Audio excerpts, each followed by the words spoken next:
Welcome guys, welcome to my channel. आज हम लोग एचटेट इकोनॉमिक्स 2017 के क्वेश्चन पेपर को डिटेल में डिस्कस करेंगे। इससे पहले भी हम बहुत से क्वेश्चन पेपर को डिटेल में डिस्कस कर चुके हैं। अगर आपने वो वीडियोस नहीं देखी हैं तो आप चैनल पर जाकर उनको देख सकते हैं। अगर आपके पास एचटेट इकोनॉमिक्स के क्वेश्चन पेपर्स हैं तो आप मुझे मेरी ईमेल आईडी economicsbydd@gmail.com पर मेल कर सकते हैं। आज जो हमारा क्वेश्चन पेपर है वो हमारे पास हिंदी मीडियम में है, लेकिन हम कोशिश करेंगे कि हम दोनों मीडियम्स के अंदर इसको समझ सकें। जो हमारा फर्स्ट क्वेश्चन है उसमें बोला है अदृश्य हाथ की परिकल्पना किसने प्रस्तुत की थी, कि इनविजिबल हैंड का कॉन्सेप्ट किसने दिया था। फर्स्ट ऑप्शन है जे एम केंज ने, सेकंड ऑप्शन है सिंगर ने, थर्ड है एडम स्मिथ ने, फोर्थ ऑप्शन है आर्थर लेविस ने। अब आपको पता है इनविजिबल हैंड का जो कॉन्सेप्ट है वो किसने दिया था, वो एडम स्मिथ द्वारा दिया गया था। क्योंकि जब इकोनॉमिक्स ग्रोथ की बुक्स हम पढ़ते हैं तो उन्होंने वहाँ पर एक चीज़ बोली थी कि अगर आपको मार्केट को सही से मैनेज करना है तो आपको डिमांड एंड सप्लाई पावर्स के हिसाब के ऊपर उसको छोड़ना पड़ेगा और इनविजिबल हैंड्स में छोड़ना पड़ेगा। ऐसे हाथ जो दिखाई नहीं देते और हर एक व्यक्ति को काम करने की आपको पूरी फ्रीडम देनी होगी, तभी वो पूरी एफिशिएंसी के साथ क्या करेगा, अपना काम करेगा। तो इनविजिबल हैंड का कॉन्सेप्ट इकोनॉमिक्स में एडम स्मिथ द्वारा दिया गया था। नेक्स्ट क्वेश्चन में हमसे एशियन इंफ्रास्ट्रक्चर इन्वेस्टमेंट बैंक का हेडक्वार्टर पूछा गया है। तो इसका आंसर क्या है, एशियन इंफ्रास्ट्रक्चर इन्वेस्टमेंट बैंक का हेडक्वार्टर चाइना के अंदर बीजिंग के में है। तो इसीलिए ऑप्शन नंबर सेकंड हमारा यहाँ पर राइट आंसर हो जाएगा। अगला क्वेश्चन जो है उसमें क्या बोला गया है, नेक्स्ट क्वेश्चन में बोला गया है जब एक उपभोक्ता की आय गिरती है तो घटिया वस्तु की मांग वक्र कैसा हो जाता है, कि जब एक कंज्यूमर की इनकम डिक्रीज हो जाती है तो इन्फीरियर गुड्स का डिमांड का के बारे में हमें क्वेश्चन में पूछा गया है। फर्स्ट ऑप्शन है दाई तरफ खिस सकता है, मतलब राइट साइड शिफ्ट होता है। सेकंड ऑप्शन में बोला है लेफ्ट साइड शिफ्ट होता है, बाई तरफ खिस सकता है। थर्ड ऑप्शन में बोला है मांग वक्र ऊपर की तरफ जाता है, मतलब हम नीचे से ऊपर की तरफ मतलब लेफ्ट टू राइट जाते हैं, या बोला गया है ऊपर से हम नीचे की तरफ मांग वक्र आता है। अब आपको पता है कि जब किसी भी कंज्यूमर की इनकम इंक्रीज हो जाती है तो वो इन्फीरियर गुड्स को परचेज नहीं करता, क्योंकि कोई भी पर्सन घटिया वस्तुएं खाना पसंद नहीं करता, क्योंकि उसकी इनकम क्या हो जाती है, बहुत ज़्यादा इंक्रीज हो जाती है। तो वो घटिया वस्तुओं की डिमांड क्या कर देता है, इनकम के बढ़ने पर कम कर देता है। तो ऐसी सिचुएशन में तो उसका डिमांड कब क्या हो जाता है, लेफ्ट साइड जो है वो शिफ्ट कर जाता है। लेकिन क्वेश्चन में क्या है, एक कंज्यूमर की इनकम कम हो गई है। जब उसकी इनकम कम हो गई है तो उसके पास कोई ऑप्शन नहीं है, उसे अपनी नीड्स को फुलफिल करने के लिए इंफीरियर गुड्स की डिमांड को इंक्रीज़ करना पड़ेगा। तो इस सिचुएशन में वो डिमांड ज़्यादा करेगा और जिसकी वजह से हमारा डिमांड कर्व राइटवर्ड शिफ्ट कर जाएगा। तो इसीलिए ऑप्शन नंबर फर्स्ट हमारा यहाँ पर राइट आंसर होगा कि दाई तरफ खिसकता है। अगला जो क्वेश्चन है उसमें हमें यहाँ पर कंजप्शन और सेविंग की स्टेटमेंट्स दी गई है और ये बोला गया है कि इनमें से कौन सी स्टेटमेंट राइट है। लेकिन मुझे इस क्वेश्चन में कहीं ना कहीं प्रिंटिंग मिस्टेक्स लगती है, क्योंकि हमारा जो सेविंग फंक्शन होता है वो माइनस से स्टार्ट होता है, लेकिन इसमें से कोई भी ऑप्शन माइनस से स्टार्ट नहीं है। तो इसीलिए अभी के लिए इस क्वेश्चन को हम यहीं पर भी छोड़ देते हैं। नेक्स्ट वीडियो में ज़रूर हम इस क्वेश्चन को डिस्कस करेंगे। अगला जो 95 क्वेश्चन है उसमें क्या बोला है, बाजार कीमत और साधन लागत के बीच जो अंतर होता है उसका क्या आधार होता है। ये क्वेश्चन में क्या पूछा है कि हम जब नेशनल इनकम को मार्केट प्राइस पे निकालते हैं या फिर फैक्टर प्राइस पे निकालते हैं, कि नेशनल इनकम को आप मार्केट प्राइस से जब आपको नेशनल इनकम फैक्टर प्राइस पे निकालनी होती है तो इन दोनों के बीच क्या चीज़ होता है जो इनके बीच में डिफरेंस क्रिएट करता है और क्या उसका आधार होता है। फर्स्ट ऑप्शन है मूल्यह्रास, जिसको डेप्रिसिएशन बोलते हैं। अगला ऑप्शन है इनडायरेक्ट टैक्स, जिसको अप्रत्यक्ष कर बोला गया है। सी ऑप्शन में बोला है शुद्ध विदेशी साधन आय, जिसे हमने क्या बोला है, net factor income from abroad. And fourth option में बोला है शुद्ध अप्रत्यक्ष कर, जिसको हमने नेट इनडायरेक्ट टैक्स जो है वो बोला गया है। अब देखिए, अब आपको पता है कि हमें अगर नेट क्या निकालना हो, नेशनल इनकम निकालनी होती है फैक्टर को उस पर, तो हम क्या करते हैं, फॉर्मूला क्या लगाते हैं, हमें नेशनल इनकम मार्केट प्राइस पर दे रखी होती है, उसमें से हम नेट इनडायरेक्ट टैक्स जो होते हैं उसको माइनस कर देते हैं। नेट इनडायरेक्ट टैक्स का मतलब क्या हुआ, हमने टैक्सेस को तो कर दिया माइनस और सब्सिडीज़ को कर दिया हमने प्लस। तो ये तो एक फॉर्मूला है। अब ये बोला यही तो गया था कि मार्केट प्राइस से फैक्टर कॉस्ट पे आने के लिए हम क्या चीज़ जो है वो डिफरेंस क्रिएट करता है। तो यहाँ पर हम क्या है, बाजार कीमत से साधन लागत पर जाने के लिए शुद्ध अप्रत्यक्ष कर को माइनस करेंगे। तो इसीलिए यहाँ पर ऑप्शन नंबर सेकंड हमारा राइट आंसर हो जाएगा। अगला क्वेश्चन देखिए, नेक्स्ट क्वेश्चन में है राष्ट्रीय आय में जो क्या चीज़ शामिल की जाती है। फर्स्ट है हस्तांतरण आय जिसे ट्रांसफर अर्निंग बोलते हैं। सेकंड है राष्ट्रीय ऋण पर ब्याज की नेशनल जो राष्ट्रीय देश हमारा लोन लेता है उस पर जो ब्याज दिया जाता है। थर्ड ऑप्शन में बोला है दान डोनेशन। फोर्थ ऑप्शन में बोला है साधन आय। अब क्या है, जो ट्रांसफर अर्निंग है या ऋण पर ब्याज है या दान है, ये कभी भी नेशनल इनकम में हम शामिल नहीं करते। साधन आय जो उत्पादन के साधन होते हैं, लैंड, लेबर, कैपिटल, एंटरप्रेन्योर, इनको जो भी हम इनकी अर्निंग देते हैं rent, profit, rate of interest के रूप में, उसको हम साधन आय बोलते हैं और उसे हम नेशनल इनकम में हमेशा शामिल करते हैं। तो यहाँ पर ऑप्शन नंबर डी क्या हो जाएगा, हमारा राइट आंसर हो जाएगा। अगला क्वेश्चन क्या है, प्रधानमंत्री मुद्रा योजना के तहत एक व्यक्ति को दिए जाने वाले ऋण की अधिकतम सीमा हमसे पूछी है। प्रधानमंत्री ने मुद्रा योजना शुरू की हुई है ना, तो उसमें एक व्यक्ति को कितना अधिकतम ऋण दिया जाता है, उसकी जो मैक्सिमम लिमिट है वो हमसे क्वेश्चन में पूछी गई है।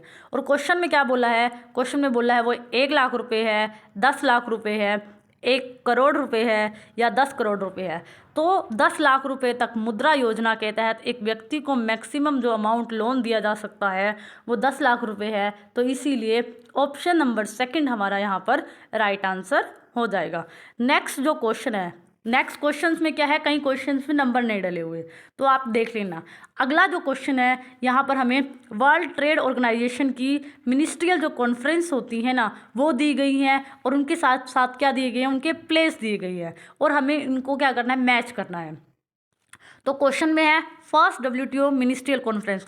आपको पता है वर्ल्ड ट्रेड ऑर्गेनाइजेशन जो होती है टाइम टाइम पर मिनिस्ट्रियल कॉन्फ्रेंसेस जो होती हैं 2 साल बाद करती हैं कि ट्रेड से रिलेटेड कोई मुद्दा तो नहीं है, क्या हमें सुधार करने चाहिए, क्या नहीं करने चाहिए। तो ये कॉन्फ्रेंसेस अलग अलग प्लेस पर होती रहती हैं। तो ये बोला है हमसे first ministerial conference, second WTO ministerial conference, third WTO ministerial conference और फोर्थ WTO मिनिस्ट्रियल कॉन्फ्रेंस कहाँ हुई थी आपको बताना है। फर्स्ट WTO मिनिस्ट्रियल कॉन्फ्रेंस जो हुई थी वो कहाँ पर हुई थी, वो हुई थी हमारी सिंगापुर में। सेकंड WTO मिनिस्ट्रियल कॉन्फ्रेंस हुई थी हमारी जनेवा के अंदर और थर्ड WTO मिनिस्ट्रियल कॉन्फ्रेंस हुई थी हमारी सीटल के अंदर and fourth WTO ministerial conference हुई थी हमारी दोहा के अंदर। तो उस अकॉर्डिंग आप नीचे ऑप्शन जब देखोगे तो ऑप्शन नंबर जो हमारा थर्ड है वो क्या हो जाएगा, राइट आंसर हो जाएगा। नेक्स्ट क्वेश्चन देखिए, नेक्स्ट क्वेश्चन में बोला है रीज लाइन वह बिंदु है जहां पर समुचित साधन की जो सीमांत उत्पादकता है वो क्या होती है। वो 1 के बराबर होती है, वो 0 के बराबर होती है, 1 से अधिक होती है या 1 से कम होती है। आपको पता है रीज लाइन एक इकोनॉमिक रीज़न बताता है कि कहाँ तक आपको प्रोडक्शन करना चाहिए। अब आप देखिए हम 2 फैक्टर्स यूज़ करते हैं, एक तरफ लेबर होता है, एक तरफ कैपिटल होता है। तो ये हो गया आपका रीज लाइन, मतलब ये अंदर का हिस्सा आपका इकोनॉमिक रीज़न होता है कि यहाँ पर प्रोडक्शन करना आपके लिए बेनिफिशियल होता है। लेकिन ये जो पॉइंट्स हैं यहाँ पर A पॉइंट, B पॉइंट या C पॉइंट या यहाँ पर ये पॉइंट्स हैं, इन पॉइंट्स पर पूछा गया है क्वेश्चन में संसाधनों का जो सीमांत उत्पादकता होती है वो क्या होती है। अब इसके अंदर वाला हिस्सा तो पॉजिटिव इकोनॉमिक रीजन के अंदर आता है, लेकिन अगर हम यहाँ प्रोडक्शन करते हैं, यहाँ प्रोडक्शन करते हैं तो यहाँ पर तो हमारी मार्जिनल प्रोडक्टिविटी ऑफ कैपिटल 0 होता है और ये इन पॉइंट्स पर हमारा मार्जिनल प्रोडक्टिविटी ऑफ लेबर जो है वो 0 होता है। तो हमसे यही पूछा है कि साधन की सीमांत उत्पादकता क्या होती है। तो रिज लाइन के ऊपर अगर हम उत्पादन करते हैं तो वहाँ पर मार्जिनल प्रोडक्टिविटी ऑफ जो फैक्टर्स है वो क्या होती है, 0 होती है। तो इसीलिए ऑप्शन नंबर B हमारा राइट आंसर हो जाएगा। अगला है असंतुलित वृद्धि का सिद्धांत किसने दिया। अनबैलेंस ग्रोथ की जो थ्योरी है वो किसने दी है। फर्स्ट ऑप्शन है डोमर, सेकंड ऑप्शन है लुइस, थर्ड ऑप्शन है सेटोस्की एंड फोर्थ ऑप्शन है हर्शमैन। आपको पता है अनबैलेंस ग्रोथ का जो कॉन्सेप्ट है वो हर्शमैन ने दिया था, सिंगर ने दिया था। इसीलिए ऑप्शन नंबर D हमारा यहाँ पर राइट आंसर हो जाएगा। नेक्स्ट क्वेश्चन में क्या बोला गया है, नेक्स्ट क्वेश्चन में हमें एक मैथमेटिकल क्वेश्चंस को सोल्व करना है। अब इस क्वेश्चन को देखिए, यहाँ पर हमें डिमांड की इक्वेशन दी है, सप्लाई की इक्वेशन दी है और कंज्यूमर सरप्लस निकालने के लिए बोला है। अब आप देखिए इस क्वेश्चन को हम कैसे सोल्व करते हैं। हमारे पास डिमांड की इक्वेशन क्या है, 30 माइनस 5x, और सप्लाई क्या है, डिमांड और सप्लाई इकोनॉमिक्स में हमें पता है बराबर होती हैं, क्या होती है 3x माइनस 10। ये क्या हो गया 30x माइनस 5x, और ये क्या हो गया इक्वल है 3x माइनस 10 के। जब हम इसे क्या करते हैं, इस 30 ये माइनस 10 है तो ये इधर आ जाएगा 40 हो जाएगा, प्लस का हो जाएगा 10, और ये इधर किस में है, ये हमारा इधर किस में है, माइनस में है, तो ये अगर उधर जाएगा तो ये प्लस में हो जाएगा, तो 5 और 3 हो जाएगा 8x, और आपको पता है यहाँ पर x की वैल्यू आ गई आपकी 40/8 5। आपके पास अभी x की वैल्यू निकल गई 5। अब आप क्या करो, या तो डिमांड इक्वेशन में या सप्लाई इक्वेशन में x की वैल्यू को पुट कर दो। जब हम डिमांड इक्वेशन के अंदर, डिमांड इक्वेशन हमारी क्या है, डिमांड इक्वेशन है हमारी 30 माइनस 5x। जब हम 30 माइनस 5x, x में हम x की वैल्यू पुट कर दी हमने 5, तो यहाँ क्या निकल गया 30 माइनस 25 5। इसका मतलब है आपके पास जो x क्या था, क्वांटिटी थी, पहले आपके पास क्या निकली थी x, अब आपके पास क्या निकल गया, प्राइस भी आपका 5 निकल गया, आपकी क्वांटिटी भी आपकी 5 निकल गई।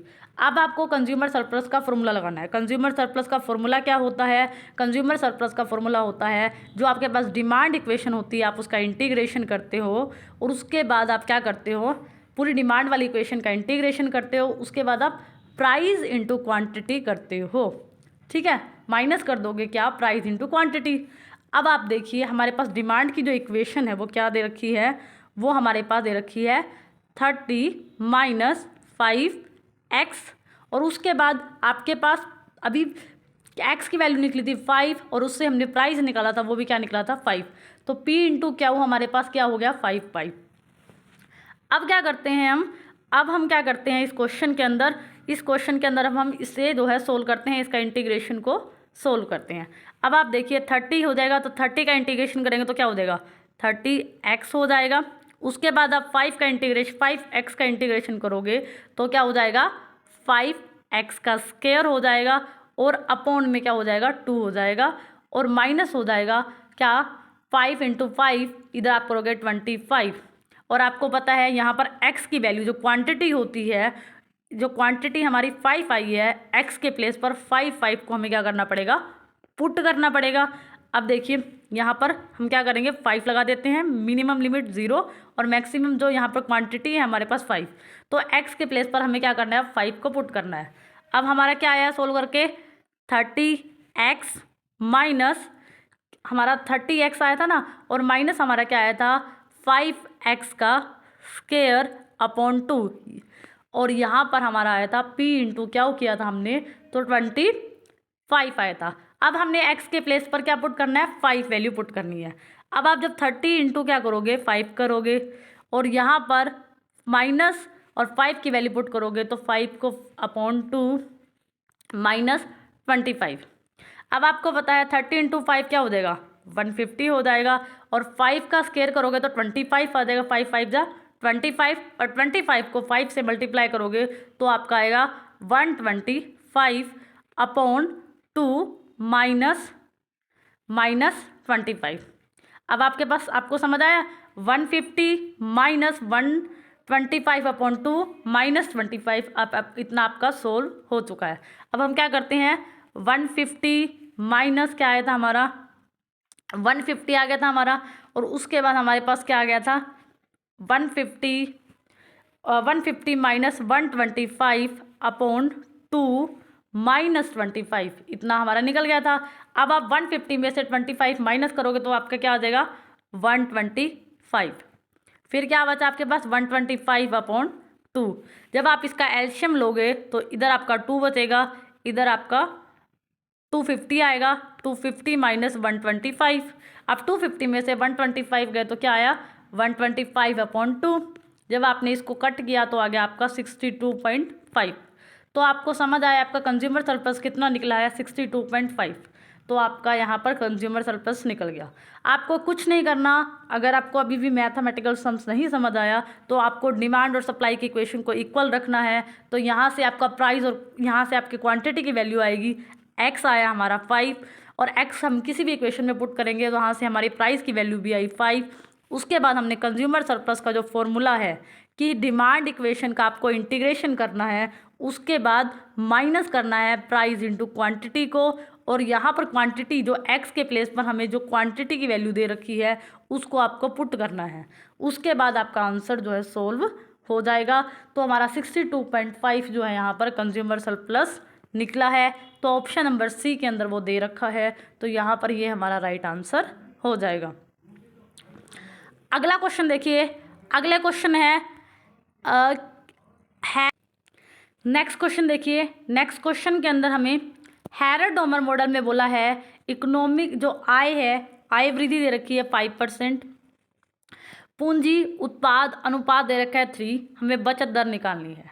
तो आपको हैरर-डोमर मॉडल के अंदर हम क्या करते हैं, जी ए निकालते हैं ना। क्वेश्चन नंबर आप कौन सा है ये, इसका क्वेश्चन नंबर आप डाल दीजिए, क्वेश्चन नंबर 102। हैरर-डोमर मॉडल के अंदर आपको पता है आप ग्रोथ रेट निकालते हो, जी ए निकालते हो, एक्चुअल ग्रोथ रेट। उसका फॉर्मूला होता है सेविंग इनकम रेशो एस, उसके बाद कैपिटल आउटपुट रेशो जिसको हम सी से डिनोट करते हैं। अब क्वेश्चन के अंदर क्या है, हमें जी ए जो ग्रोथ रेट है, देखो हमारी आय की जो वृद्धि दर है वो कितनी है 5%, वो हमें यहाँ पर दे रखी है। और क्वेश्चन में क्या बोला है, पूंजी उत्पाद अनुपात, ये होता है ना capital output ratio. Capital output ratio क्या लिखा है हमने, सी लिखा है ना। वो हमें कितना दे रखा है, वो हमें दे रखा है कितना 3 दे रखा है। हमारे पास जो सेविंग इनकम रेशो है ना, बचत की जो दर है एस, वो नहीं है, उसको हम एक्स लेट कर लेते हैं और आप इसकी क्रॉस मल्टीप्लाई करो तो आपके पास क्या आ गया, एक्स की वैल्यू आ गई 5 × 3 क्या आ गया 15। तो आपको समझ आया यहाँ पर आपका सेविंग इनकम रेशो जो क्या है 15% क्या है, यहाँ पर इसका आंसर है ऑप्शन नंबर डी आपका राइट आंसर होगा।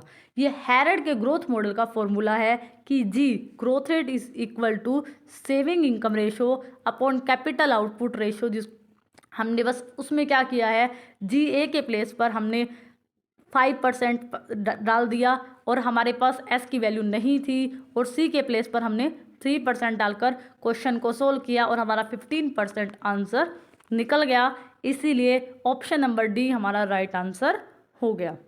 अगला क्वेश्चन देखिए, आभास लगान का सिद्धांत किसने प्रस्तुत किया है। क्वाजी रेंट का जो थ्योरी है वो किसने दी है, क्वेश्चन में हमसे ये पूछा है। फर्स्ट ऑप्शन है रॉबर्टसन, सेकंड ऑप्शन है मार्शल, थर्ड ऑप्शन है JR. Hicks and fourth option है जॉर्ज ए. स्टिगलर। तो जो क्वाजी रेंट का जो कॉन्सेप्ट है वो किसने दिया है, अल्फ्रेड मार्शल ने दिया था इकोनॉमिक्स के अंदर। तो इसीलिए ऑप्शन नंबर सेकंड हमारा यहाँ पर राइट आंसर हो गया। अगला क्वेश्चन देखते हैं। नेक्स्ट क्वेश्चन में हमसे क्या पूछा गया है, नेक्स्ट क्वेश्चन में हमसे पूछा गया है अर्ध अंतरक चतुरस्र विस्तार को क्या बोलते हैं।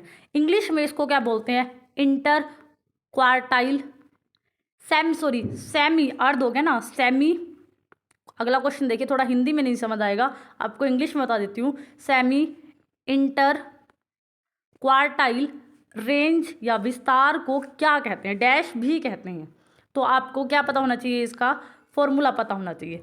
जो सेमी इंटर क्वार्टाइल रेंज जो होती है उसका फॉर्मूला होता है Q3 क्वार्टाइल का थर्ड डिवीजन माइनस Q1/2। तो इंटर क्वार्टाइल रेंज का बस हमसे नेम पूछा है तो हम ऑप्शन में बता देंगे, लेकिन ये इंटर क्वार्टाइल रेंज इंग्लिश में इसको बोलते हैं। अब ये बोला गया है कि इसको हम क्या बोलते हैं। अब क्या है, ये क्वार्टाइल रेंज का हाफ होता है। सबसे पहली बात, सेमी इंटर क्वार्टाइल रेंज जो है क्वार्टाइल रेंज का क्या होता है, हाफ होता है। तो इसीलिए यहाँ पर जो ऑप्शन दिए गए हैं, फर्स्ट ऑप्शन है माध्य विचलन, सेकंड ऑप्शन है चतुर्थ विचलन, थर्ड ऑप्शन है परिमाप विचलन और फोर्थ ऑप्शन है चतुरक विस्तार। तो जो ऑप्शन हमारे पास जो दिए गए हैं उन ऑप्शंस में हमने बोला इंटर क्वार्टाइल रेंज क्या होता है, हमने अभी बोला ना सेमी क्वार्टाइल रेंज क्या होता है, जो सेमी इंटर क्वार्टाइल रेंज होता है क्वार्टाइल रेंज का हाफ होता है। तो क्वार्टाइल रेंज का हाफ होता है तो इसे बोलेंगे चतुरक विचलन बोलते हैं। ठीक है, तो डैश क्या कहते हैं इसको, चतुरक विचलन बोलते हैं। तो इसीलिए ऑप्शन नंबर सेकंड हमारा यहाँ पर राइट आंसर हो जाएगा। अगला जो क्वेश्चन है उसमें क्या बोला गया है, अगले क्वेश्चन में ये बोला गया है कि प्रथम जो योजना हुई पंचवर्षीय उसमें वास्तविक निवेश की राशि आपसे पूछी है। प्रथम पंचवर्षीय योजना में वास्तविक निवेश की राशि पूछी गई है। फर्स्ट ऑप्शन है 1760 करोड़, सेकंड ऑप्शन है 1860 करोड़, थर्ड ऑप्शन में 1960 करोड़ एंड फोर्थ ऑप्शन में 2060 करोड़। तो यहाँ पर जो ऑप्शन है 1960 करोड़ फर्स्ट पंचवर्षीय योजना में वास्तविक निवेश की गई राशि थी। तो इसीलिए यहाँ पर ऑप्शन नंबर जो सी है वो हमारा राइट आंसर हो गया। तो यहाँ पर कुछ क्वेश्चंस ऐसे होंगे जो आपको सही से साफ नहीं दिख रहे होंगे, इसलिए मैं उन क्वेश्चंस को बहुत अच्छे से रीड कर रही हूँ। तो इसीलिए ऑप्शन नंबर यहाँ पर हमारा सी क्या है, राइट आंसर है। अगला जो क्वेश्चन है हमारे पास वो क्या है, बॉम्बे स्टॉक एक्सचेंज का संस्थापक जो है वो कौन है। फर्स्ट ऑप्शन है जीडी बिरला, सेकंड ऑप्शन है जेके टाटा, थर्ड ऑप्शन है सेठ हकीम राय सिंघानिया, फोर्थ ऑप्शन है प्रेमचंद रायचंद। ठीक है, बॉम्बे स्टॉक एक्सचेंज का जो सह संस्थापक है जिसने इसकी इस्टेब्लिशमेंट की थी वो थे प्रेमचंद रायचंद। तो इसीलिए यहाँ पर हमारा ऑप्शन नंबर जो फोर्थ है वो क्या हो जाएगा, राइट आंसर हो जाएगा। अगला क्वेश्चन देखिए, सी रंगराजन समिति के अनुसार शहरी क्षेत्रों में निर्धनता रेखा का निर्धारण करने के लिए प्रति व्यक्ति प्रतिदिन न्यूनतम उपभोग व्यय कितना स्वीकार किया गया था। फर्स्ट ऑप्शन है 44 रुपये प्रतिदिन, सेकंड ऑप्शन है 40 रुपये प्रतिदिन, थर्ड ऑप्शन है 45 रुपये प्रतिदिन एंड फोर्थ ऑप्शन है 47 रुपये प्रतिदिन। तो रंगराजन समिति ने प्रतिदिन का जो न्यूनतम उपभोग व्यय है शहरी क्षेत्रों के लिए 47 रुपये प्रतिदिन जो है वो तय किया गया था। अगले क्वेश्चन में हमें क्या बोला है, अगले क्वेश्चन के अंदर आपको फॉर्मूला जो है वो पता होना चाहिए। अगला जो क्वेश्चन है उसमें क्या बोला है, प्रथम n क्रमानुसार प्रकट अंकों का विचलन बताओ। आपको स्टैंडर्ड डेविएशन का फॉर्मूला बताना है। तो स्टैंडर्ड डेविएशन का जो फॉर्मूला है यहाँ पर कौन सा ऑप्शन करेक्ट है, ऑप्शन नंबर सेकंड में स्टैंडर्ड डेविएशन का राइट फॉर्मूला दिया गया है। तो इसीलिए ऑप्शन नंबर बी यहाँ पर हमारा राइट आंसर हो जाएगा। अगले क्वेश्चन में देखिए क्या बोला है, अगले क्वेश्चन में बोला है जब एक वस्तु की कीमत में गिरावट होती है 109 में, जब एक वस्तु की कीमत में गिरावट होती है तो कुल व्यय में वृद्धि होती है। तो मांग की लोच बताओ कौन सी है। जब एक वस्तु की कीमत गिरती है या प्राइस डिक्रीज होता है तो उसका जो कुल खर्च है टोटल एक्सपेंडिचर इंक्रीज होता है और उसमें पूछी है मांग की लोच शून्य होती है, एक से कम, एक से ज़्यादा या एक से अधिक।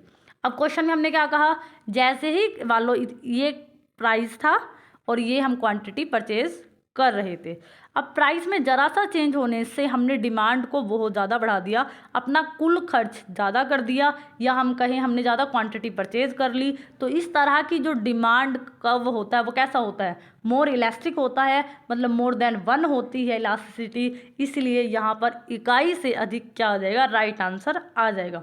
वैसे अकॉर्डिंग टू द क्वेश्चन तो यहाँ पर हमारा टोटल एक्सपेंडिचर होना चाहिए, लेकिन हमने डायग्राम में क्या किया कि प्राइस के कम होने पर हम ज़्यादा क्वांटिटी परचेज करेंगे। तो इसका मतलब क्या हुआ, आपका कुल खर्च भी बढ़ गया ना, प्राइस कम हुआ, आपने बहुत ज़्यादा पैसे उस पर खर्च कर दिए, तो इससे आपकी जो इलास्टिसिटी है वो भी क्या आएगी, ग्रेटर देन 1 आएगी। तो इसीलिए ऑप्शन नंबर डी हमारा यहाँ पर राइट आंसर हो गया।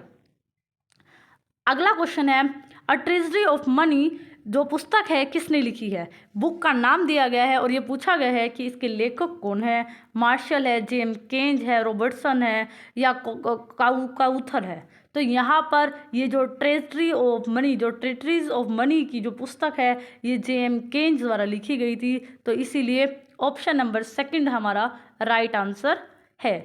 आज हमने कुछ क्वेश्चंस जो है 20 से 25 क्वेश्चंस को हमने डिटेल में 20 क्वेश्चंस को हमने डिटेल में डिस्कस कर लिया है। इस वीडियोस के अंदर तो सिर्फ हम इतने ही क्वेश्चन रखते हैं। नेक्स्ट वीडियो के अंदर हम इस क्वेश्चन पेपर को पूरा कंप्लीट करने की कोशिश करेंगे। आई होप सो आपको समझ आया होगा। अगर आपको मेरी वीडियोस अच्छी लगे तो आप मेरी वीडियो को लाइक कर सकते हैं, शेयर कर सकते हैं, सब्सक्राइब कर सकते हैं। और अगर आपके पास इंग्लिश मीडियम में एचटेट इकोनॉमिक्स के क्वेश्चन पेपर्स हैं तो आप प्लीज़ मुझे मेरी ईमेल आईडी पे ज़रूर सेंड कीजिए। Thank you so much for watching this. Like, share and subscribe my channel.